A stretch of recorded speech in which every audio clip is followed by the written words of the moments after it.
Hello friends, welcome to Postal Mentor YouTube channel. आज हम UP circle का जो हाल ही में कंडक्ट किया गया था पीएसए का क्वेश्चन का सॉल्यूशन देखेंगे। डिपार्टमेंटल पार्ट मैथ्स का क्वेश्चन ऑलरेडी हम कर चुके हैं, अभी हम डिपार्टमेंटल पार्ट देखेंगे। ठीक है, नंबर 1 देखिए, which India post service does not provide proof of delivery along with time bound delivery and online tracking. तो प्रूफ ऑफ डिलीवरी पीओडी जो है वो प्रोवाइड नहीं करता है। टाइम बाउंड डिलीवरी तो देता है, ऑनलाइन ट्रैकिंग भी कर सकते हैं, लेकिन वो पीओडी नहीं देता है। तो रजिस्टर्ड पोस्ट में ऐसा नहीं होता, स्पीड पोस्ट में भी देता है, ज्ञान पोस्ट में इनलैंड लेटर कार्ड वो इसमें ये वाला नहीं होता है। ठीक है, याद रखिएगा ये वाला। Under postal life insurance PLI which policy specifically designed for the spouse of the insured and. अभी देखिए, इतना पढ़ के हम लोग को पता चल गया कि स्पाउस मतलब जो युगल सुरक्षा है उसके लिए बात कर रहा है। ठीक है, स्पाउस मतलब जो मेरिट कपल होता है उन लोगों के लिए एक स्कीम है। ठीक है, आगे बढ़ते हैं। नंबर 3 है, देखिए, in POSB CBS operation customer information file. पूरा नाम भी याद रखिएगा, बहुत इंपॉर्टेंट है। बाकी सारे जो शॉर्टकट है, मतलब शॉर्ट नेम है, एब्रीविएशन है, वो भी सीख लीजिएगा, इंपॉर्टेंट होता है। सीआईएफ प्राइमरीली साहब, सीआईएफ का वो पर्पस क्या होता है? देखिए, recording daily cash transaction, cash के लिए होता है सीआईएफ। ये तो मतलब एकदम इजी है। मेंटेनिंग स्टॉक ऑफ पासबुक, ये आपको मतलब एक इंट्यूशन से ही पता चल जाएगा। कैलकुलेटिंग ईयरली इंटरेस्ट, इंटरेस्ट के बारे में नहीं, कस्टमर से कुछ ना कुछ रिलेटेड तो होगा। मेंटेनिंग यूनिक कस्टमर प्रोफाइल, हाँ ये वाला हो जाएगा। फिर देखिए, according to the post office regulation 2024 which of the following classified as a accountable postal article. Accountable postal article कौन सा है? ऑर्डिनरी लेटर तो नहीं होगा, पोस्ट कार्ड तो नहीं होगा, स्पीड पोस्ट बहुत ज़्यादा अकाउंटेबल है ना, वो वाला वो इंपॉर्टेंट होता है। मेघदूत पोस्ट कार्ड तो अभी बंद हो चुका है। Which of the following postal articles is exempted from postage under the India post rules blind literature. हाँ, हम लोगों ने देख चुके हैं कि प्रोडक्ट एंड सर्विस का जो मेरा 3 वीडियो है उसमें सारा पूरा कुछ सब कुछ ख़त्म हो गया उसमें। ठीक है, वो वाला मैं बार बार प्रेफर करूँगा कि वो वाला एक बार देख लीजिएगा एग्ज़ाम के पहले, बहुत हेल्प मिलेगा। और इससे बढ़िया पीपीटी तो मैंने तो कभी नहीं देखा यूट्यूब पे। तो अगर आप भी देख सकते हैं एक बार, और आप उसका भी फ़ायदा उठा सकते हैं। ठीक है, तो ब्लाइंड लिटरेचर पैकेट के बारे में उसमें बहुत डिटेल से पढ़ाया हुआ है, देख लीजिएगा जाके। Which of the following postal article exempted, हाँ ब्लाइंड लिटरेचर में वो चार्ज नहीं होता। ठीक है, वो वाला छूट दिया गया है। अभी देखिए, लेटर कार्ड हाँ लेटर कार्ड सॉरी, हाँ नंबर 6 देखिए, in PLI RPLI nomination is primarily intended to, nomination जो होता है वो किस लिए होता है? Transfer for ownership during lifetime. Transfer ownership transfer करने के लिए नहीं होता है। ऑथोराइज प्रीमियम कलेक्शन कोई भी कर सकता है। Identify the person enter receive the policy at the end of after the death, हाँ ये वाला की पॉइंट थोड़ा सा देखेंगे तो ये देख के ही पता चल जाएगा कौन सा होगा। ठीक है, तो मैं पहले भी बोल चुका हूँ कि ये जो एमसीक्यू होता है मतलब सभी ऑप्शन करेक्ट हो सकता है, लेकिन जो ज़्यादा करेक्ट है वही हम लोग को टिक करना है। अभी देखिए, इसमें और एक ट्रिक होता है कि जो करेक्ट है उसमें उसको ढूंढने में थोड़ा सा टाइम लग जाता है और हम लोग को पागल हो जाते हैं। लेकिन यहाँ पर हम क्या करेंगे, जो नहीं हो सकता है उसको पहले एलिमिनेट कर देंगे। देखिए यहाँ पर transfer ownership during life time, तो नॉमिनेशन जो देते हैं हम लोग वो ओनरशिप ट्रांसफ़र करने के लिए होता है क्या, जिंदा जिंदा रहते हुए भी? ऐसा तो नहीं हो सकता है। प्रीमियम कलेक्शन तो कोई भी हो सकता है, ऑथराइज कर सकता है। इंक्रीज बोनस रेट इंक्रीज करने के लिए नॉमिनेशन दिया जाता है, क्या बात कर रहे हो? नहीं होगा ना, ये वाला ही होगा। और की टर्म यहाँ पर आफ्टर डेथ, हाँ डेथ के बाद नॉमिनेशन का बहुत ज़्यादा ज़रूरी होता है, हम लोगों को पता है। Which mail service is specifically intended for bulk business customers and e commerce logistic. देखिए, बिजनेस वाला बात कर रहा है तो बिजनेस पार्सल के बारे में बात होगा ना। तो ये वाला भी मेरा जो प्रोडक्ट एंड सर्विस का 3 वीडियो है, डर खत्म वाला 3 वीडियो है, उसमें पूरा ख़त्म हो जाएगा, देख लेना एक बार, फ़ायदे में रहोगे। Under CBS environment opening multiple accounts for the same customer linking them to a common CF में रिजल्ट इन, नहीं होगा ऐसे। Duplication of customer record duplicate हो जाएगा ना, इसीलिए तो एक ही सीएफ होता है। which PLI policy type provides periodic survival returns, मतलब जो कैशबैक मनी बैक पॉलिसी होता है उसके बारे में बात कर रहा है, वो भी हम लोग ने देख लिया है। मनी बैक पॉलिसी किस में होता है? सुरक्षा वो क्या होता है? उसमें तो नहीं हो सकता है, ठीक है। होल लाइफ एश्योरेंस जो होता है, फिर संतोष जो एंडोमेंट एश्योरेंस होती है ये होता है। उसमें ऐसा होता है कि कैशबैक देता है, मनी बैक देता है 2-3 साल 4 साल बाद नहीं, सुविधा में भी नहीं होता, वो तो कन्वर्टेबल होल लाइफ एश्योरेंस होता है। अभी देखिए CWLA सुमंगल है, सुमंगल में ऐसा होता है, ठीक है। Money back policy under the post office regulation 2024, which of the following services is included among accountable postal articles requiring proof of delivery? POD वाला कौन सा होगा? Number C, international track packet इसका आंसर हो जाएगा। फिर which rule in postal manual volume 6 part 3 deals with the regulation of funds for सब office के फंड के बारे में रूल 10 बोलता है, ये वाला तो हमको याद ही रखना पड़ेगा। अभी which of the following practice specifically prohibit कर चुका है पोस्टल मैनुअल के तहत, क्या है? Acceptance of gratuity for helping common customer fill forms. हाँ, ये वाला क्वेश्चन बहुत घुमा फिरा के बार बार पूछता रहता है कि कस्टमर के लिए आप फॉर्म फिलअप करते हैं, उसके लिए आप थोड़ा सा पैसा वगैरह ले लेते हैं तो वो एक्सेप्ट नहीं किया जा सकता, ठीक है। ये वाला इंपॉर्टेंट है, देख लीजिएगा। Display of fee chart of professional letter writers, ये वाला इसमें से कोई ऐसा तो नहीं हो रहा है ना। Reporting over charging by professional letter writers, assisting illiterate customers. अभी देखिए प्रोहिबिटेड बोला गया था ना, मतलब प्रोहिबिटेड है। Over charging by professional letter writers over charging कर चुका है, उसके लिए रिपोर्ट कर रहे हैं, ये वाला प्रोहिबिट कैसे हो सकता है? ये वाला तो पॉजिटिव केस कह रहा है ना, और यहाँ पर जो प्रोहिबिट बोला जाएगा वो नेगेटिव किसी चीज़ के लिए बोला गया होगा। असिस्टिंग इलिटरेट कस्टमर्स इन पोस्टल ट्रांजेक्शन, इलिटरेट कस्टमर को पोस्टल ट्रांजेक्शन में असिस्ट कर रहे हैं, ये वाला नेगेटिव है। लेकिन देखिए वो इसके लिए ये वाला बहुत वीक आर्गूमेंट है, ये वाला स्ट्रॉन्ग आर्गूमेंट है, इसलिए ये हो जाएगा। तो display of fee chart of professional letter writers, तो fee chart professional letter writer को दिखा रहा है, ये वाला भी पॉजिटिव केस है, नहीं होगा। As per SB order number 12/2023 revised KYC MLC FT, तो ये किसके लिए होता है? FIU IND and FATF। According to SB order number 16/2025 with effect from 1/12/2025 all POSB TDS deduction shall be accounted at CPC Bengaluru. TDS जो होता है ना, टैक्स डिडक्शन एट सोर्स, वो CPC बेंगलुरु से मैनेज होता है, ठीक है। अभी देखिए which rule of postal manual volume 6 part 3 prescribes the contents of an account bank. तो रूल 26, ये तो याद रखना पड़ेगा, कुछ रूल है। रूल 26 को आपको क्या है याद रखना पड़ेगा, वो अकाउंट बैंक से संबंधित है। Which rule of the foreign post manuals deals with the treatment of contraband and prohibited articles international mail में, जो होता है जो प्रोहिबिटेड आइटम के बारे में बात करता है, वो रूल नंबर 9 बोलता है। Under the foreign post manual which rule prescribe the procedure of taxing redirected foreign postal items. Redirected foreign postal item, उसके ऊपर जो क्या है टैक्सिंग वगैरह की बात करता है, वो रूल नंबर 19 करता है। फिर आगे देखते हैं, देखिए एक बार, in postal manual volume 7 except on whose authority may a mail office intercept और redirect a postal article DG और हेड ऑफ द सर्कल, ये वाला भी बहुत अच्छे से हो चुका है। DG के परमिशन से ही वो इंटरसेप्ट कर सकता है, वो RMS में, ठीक है, RMS में मेल ऑफिस में, ठीक है। Which rule of the foreign post manual deals with exemption from responsibility in case of insured articles? Insured articles में छूट दिया जाता है रिस्पॉन्सिबिलिटी के लिए 169, ठीक है। अगर वो गुम हो जाए फोर्स में, जो बोलते हैं ना, वो पिछले वीडियो में हम लोग ने देखा है। According to postal manual volume 7 every sorting assistant should be thoroughly conversant with which of the following efficient sorting. हाँ, मैनुअल वो जो RMS वाला है ना, सॉर्टिंग असिस्टेंट को क्या क्या पता होना चाहिए? सॉर्टिंग लिस्ट और इंडियन पोस्ट ऑफिस के लिस्ट के बारे में पता होना चाहिए। बहुत इंपॉर्टेंट क्वेश्चन है और इजी क्वेश्चन है, इसको पता होना ही चाहिए। रेलवे टाइम टेबल जान के वो क्या करेगा, वो तो पूछ भी सकता है ना।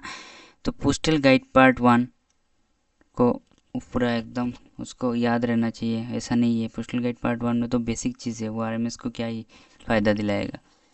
शेड्यूल ऑफ फाइनेंशियल पावर्स, उसको जान के वो क्या करेगा, वो एक ही उत्तर इसमें से लॉजिकली करेक्ट लग रहा है ना।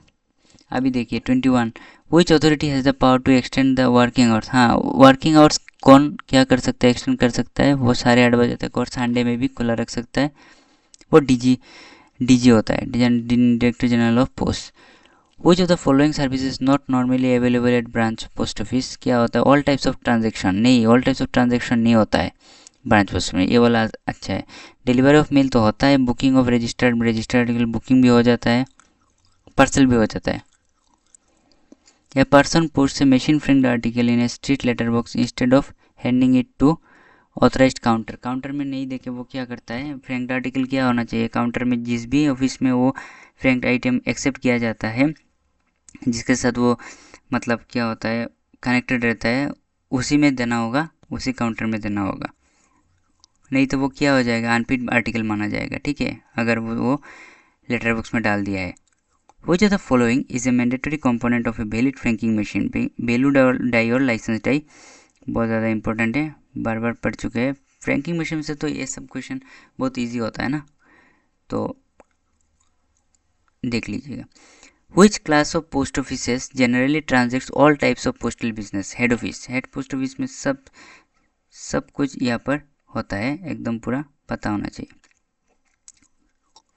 Which of the following offices is specifically established to provide postal services during hours when ordinary post offices are normally closed? तो नॉर्मली जब बाकी सब पोस्ट ऑफिस क्लोज रहता है, वो नाइट पोस्ट ऑफिस थोड़ा थोड़ा काम चला लेते हैं। ठीक है। Which of the following is a mandatory requirement for obtaining license for franking machine? Franking machine use करने के लिए लाइसेंस क्या होता है, deposit prescribed security amount for that to the department को एक सिक्योरिटी अमाउंट देना होगा। Why does the post office encourages full pre payment of postage? ताकि वो रिड्यूस द साइज नहीं, टू अवॉइड रजिस्ट्रेशन अवॉइड करने के लिए पूरा पेमेंट करना पड़ता है। क्या बात कर रहे हो, टू परमिट फ्री इंश्योरेंस के लिए करना पड़ता है, फ्री इंश्योरेंस हो जाता है। वाह, टू एंश्योर क्विक ट्रांजेक्शन, हाँ हम तो ऐसे ही बोलेंगे ना कि हम जल्दी से जल्दी पहुँचा देंगे बोल के हम पैसा ले लेंगे। ठीक है, बोल देंगे पहले पैसा दे दीजिए, हम जल्दी जल्दी क्विक सेफर ट्रांजेक्शन कर देंगे। ये गवर्नमेंट का है तो सेफर भी है और लायबल भी है और रिलायबल भी है। 29, Which of the following articles are specifically not accepted by mobile post office? Mobile post office क्या नहीं कर सकता है, रजिस्टर्ड लेटर ले सकता है, एयरमेल ले सकता है, इंश्योर्ड और बीपीए वाला बहुत ही सेंसिटिव होता है, वो मोबाइल पोस्ट ऑफिस मतलब पता है ना, जो चल फिर सकता है ना, वो वाला। Which stamp sold by post offices cannot be used for prepayment of postage? वो कुछ भी नहीं देखना है, रेवेन्यू स्टाम्प पोस्ट ऑफिस का कोई काम नहीं है। ये आंसर, ये वाला क्वेश्चन बहुत ही कॉमन है, याद रख लीजिएगा।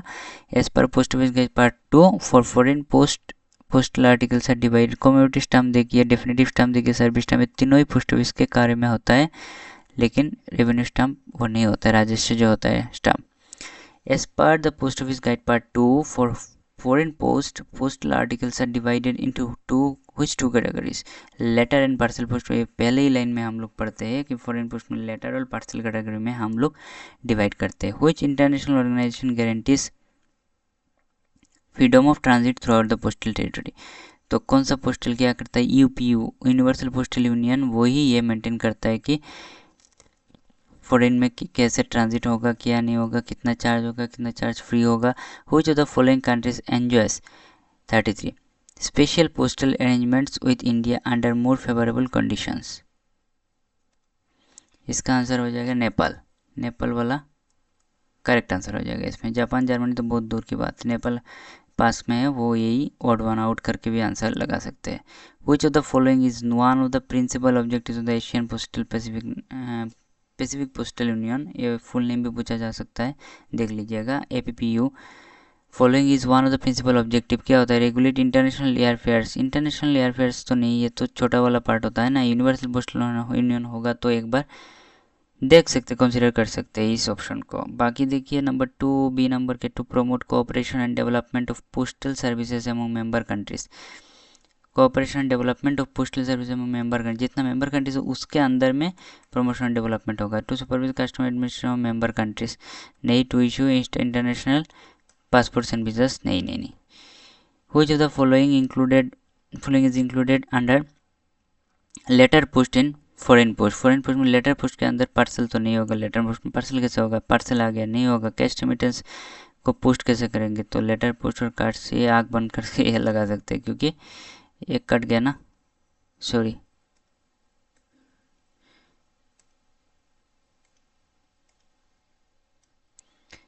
अब आँख बंद कर से बाकी सब ऑप्शन एलिमिनेट हो गए, तो ये आप आँख बंद करके बी ऑप्शन के साथ जा सकते हैं।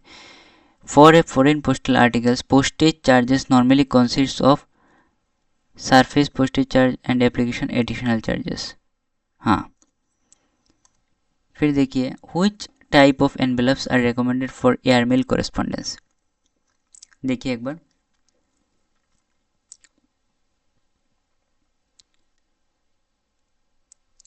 एयरमेल कॉरेस्पॉन्डेंस के लिए कौन सा एनवेलप का यूज़ किया जा सकता है, वो है envelope with coloured edge bars. Coloured edge bar का एनवेलप लगाना चाहिए। Live bees and leeches send by post should be included in, हैं लाइव बीज और लीचेस भी भेज सकते हैं ना। Boxes constructed to avoid danger, danger avoid हो सके ऐसा बॉक्स यूज़ करेंगे, ताकि उसका जो हार्मफुल इफेक्ट्स है वो बाहर किसी के ऊपर वो डोमिनेट ना कर सके। Articles posted at reduced rate should generally be packed in a manner that reduce rate. हाँ, देख के पता चल जाए कि ये रिड्यूस वाला है। देखिए contents can not be examine, ताकि ऐसा देखे, ऐसा देंगे पैक करके कि कंटेंट को एग्जामाइन ही ना कर सके। नेगेटिव वाला पॉइंट है। आर्टिकल बिकम वाटरप्रूफ, वाटरप्रूफ के लिए ऐसा करेंगे, रिड्यूस रेट के साथ वाटरप्रूफ का क्या ही ज़रूरत है। आर्टिकल बिकम्स एयर टाइट, वाह। Contents are protected and easy to verify, verify के लिए इजी ऐसा होना चाहिए ताकि दिख सके कि ये वाला रिड्यूस रेट के तहत आता है कि नहीं। ये बी वाला ऑप्शन करेक्ट हो जाएगा। 40 नंबर देखिए ना, panel envelope the address panel should be circular. ऐसा एक एनवेलप है, उसमें एड्रेस पैनल ऐसा होता है, कभी देखा है आप लोगों ने? ये तो ऐसा ही होता है ना, लेंथ वाला क्या, लेंथ के साथ लंबा वाला पैरेलल होना चाहिए। Rectangular with its greatest dimension parallel to length, हाँ greatest dimension parallel to length, c वाला ऑप्शन करेक्ट हो जाएगा। बार बार एक काट क्यों रहा है मुझे पता नहीं। एनी कन्वीनियंट शेप, हाँ एनी कन्वीनियंट शेप हम एमीबा की तरह बना देंगे, होगा नहीं होगा। In the IT modernisation project of the department of post what is the full form of CSI, ये तो बता सकते हैं आप लोग, core system integrator. Which of application specifically design for delivery postman under the IT modernisation, PMA app, हाँ postman management app. DGPIN under IT stands for digital postal index number. Pin तो pin का full name पता है ना, postal index number तो डिजी तो हो गई डिजिटल के लिए। वो जो the following technologies is primarily used for autonomic identification and tracking of objects. Tracking के लिए कौन सा किया जाता है, RFID आई है इसमें, ट्रैकिंग का पता चल जाता है। इन IT modern terminologies ESB stands for enterprise service बस। हाँ IT में 3 ही पार्ट होता है, IT में बहुत इंपॉर्टेंट, तो तीनों पार्ट सीखना चाहिए। उसमें एक पार्ट होता है एब्रिविएशन वाला, जो फुल फॉर्म शॉर्ट फॉर्म होता है वो वाला पार्ट, ठीक है। बाकी तो छः वाला पार्ट 6 पार्ट में डिवाइड किया गया है, और IT 2.0 IT 1.0 उसमें डिवाइड किया गया है, वो वाला देखना चाहिए। और कौन सा कंपनी के अंदर कौन सा आता है, इन्फोसिस और TCS, वो वाला इंपॉर्टेंट रहता है। तो which of the following is a cyber security solution and used for security information and event management, SIEM। देखिए इसका फुल फॉर्म में ये वाला है, security information and event management, SIEM। तो ऐसा थोड़ा सा दिमाग लगाना पड़ता है। Under the IT modernisation project SSO stands for single sign on, बहुत ही कॉमन प्रश्न है। Which committee is responsible for reviewing architecture related issues in IT project, architect ARC, नाम से पता चल रहा है architecture. CI/CD in APT 2.0 environment refers to continuous integration, continuous deployment, हाँ ऑप्शन बी। ड्रीम का फुल फॉर्म क्या होता है, digital rural enterprise application for mobiles. Bar bar cut क्यों जा रहा है पता नहीं, हाँ फिर से हो गया, हाँ ये वाला आंसर हो जाएगा, फुल फॉर्म देख लीजिएगा। तो हो गया हमारा डिपार्टमेंटल पार्ट।